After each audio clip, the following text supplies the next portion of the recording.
Hi praise the lord. నా పేరు Anand. Welcome to the scripture together YouTube channel. ఈరోజు మనము కొరింథీయులకు రాసిన మొదటి పత్రిక 4వ అధ్యాయాన్ని కలిసి చదువుకుందాము. మీ దగ్గర బైబిల్స్ ఉన్నట్లయితే దయచేసి వాటిని తెరిచి చదవండి. ఒకవేళ లేనట్లయితే స్క్రీన్ మీద వాక్యం వస్తుంది, దాన్ని చూసి అయినా చదవాల్సిందిగా కోరుచున్నాను. ఈలాగున క్రీస్తు సేవకులమనియు దేవుని మర్మముల విషయములో గృహ నిర్వాహకులమనియు ప్రతి మనుష్యుడు మమ్మును భావింపవలెను. మరియు గృహ నిర్వాహకులలో ప్రతివాడును నమ్మకమైన వాడై యుండుట అవశ్యము.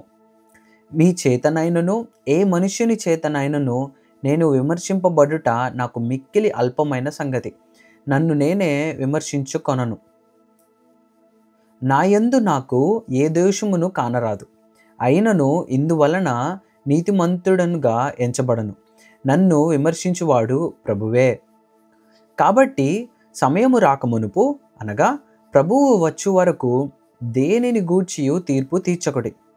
ఆయన అంధకారమందలి రహస్యములను వెలుగులోనికి తెచ్చి హృదయములలోని ఆలోచనలను బయలుపరుచునప్పుడు ప్రతి వానికిని తగిన మెప్పు దేవుని వలన కలుగును. సహోదరులారా, మీరు మమ్మును చూచి లేఖనముల యందు వ్రాసియున్న సంగతులను అతిక్రమింపకూడదని నేర్చుకొని మీరొకని పక్షమున మరి ఒకని మీద ఉప్పొంగకుండునట్లు ఈ మాటలు మీ నిమిత్తమై నా మీదను అపోల్లో మీదను పెట్టుకొని సాదృశ్య రూపకముగా చెప్పి ఉన్నాను. ఎందుకనగా నీకు ఆధిక్యము కలుగజేయువాడెవడు? నీకు కలిగిన వాటిలో పరుని వలన నీవు పొందనిది ఏది? పొందియుండియు పొందనట్టు నీవు అతిశయింపనేలా? ఇదివరకే మీరేమియు కొదువలేక తృప్తులైతిరి. ఇదివరకే ఐశ్వర్యవంతులైతిరి. మమ్మును విడిచిపెట్టి మీరు రాజులైతిరి. అవును, మేమును మీతో కూడా రాజుల మగునట్లు మీరు రాజులగుట నాకు సంతోషమే గదా. మరణదండన విధింపబడిన వారమైనట్టు దేవుడు అపోస్తలులమైన మమ్మును అందరికంటే కడపట ఉంచి ఉన్నాడని నాకు తోచుచున్నది. మేము లోకమునకును దేవదూతలకును మనుష్యులకును వేడుకగానున్నాము. మేము క్రీస్తు నిమిత్తము వెర్రివారము, మీరు క్రీస్తునందు బుద్ధిమంతులు. మేము బలహీనులము, మీరు బలవంతులు. మీరు గనులు, మేము ఘనహీనులము.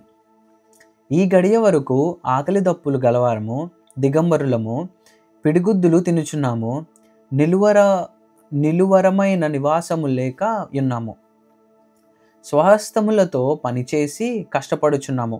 నిందింపబడియు దీవించుచున్నాము, హింసింపబడియు ఓర్చుకొనుచున్నాము, దూషింపబడియు బతిమాలుకొనుచున్నాము.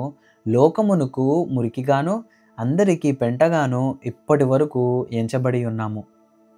మిమ్మును సిగ్గుపరచవలెనని కాదు గాని నా ప్రియమైన పిల్లలని మీకు బుద్ధి చెప్పుటకు ఈ మాటలు రాయుచున్నాను. క్రీస్తునందు మీకు ఉపదేశకులు 10,000 మంది యున్నను తండ్రులు అనేకులు లేరు.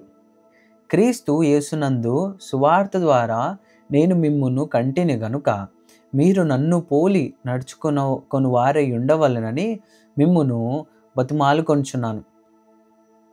ఇందు నిమిత్తము ప్రభువునందు నాకు ప్రియుడును నమ్మకమైన నా కుమారుడునగు తిమోతిని మీ యొద్దకు పంపియున్నాను.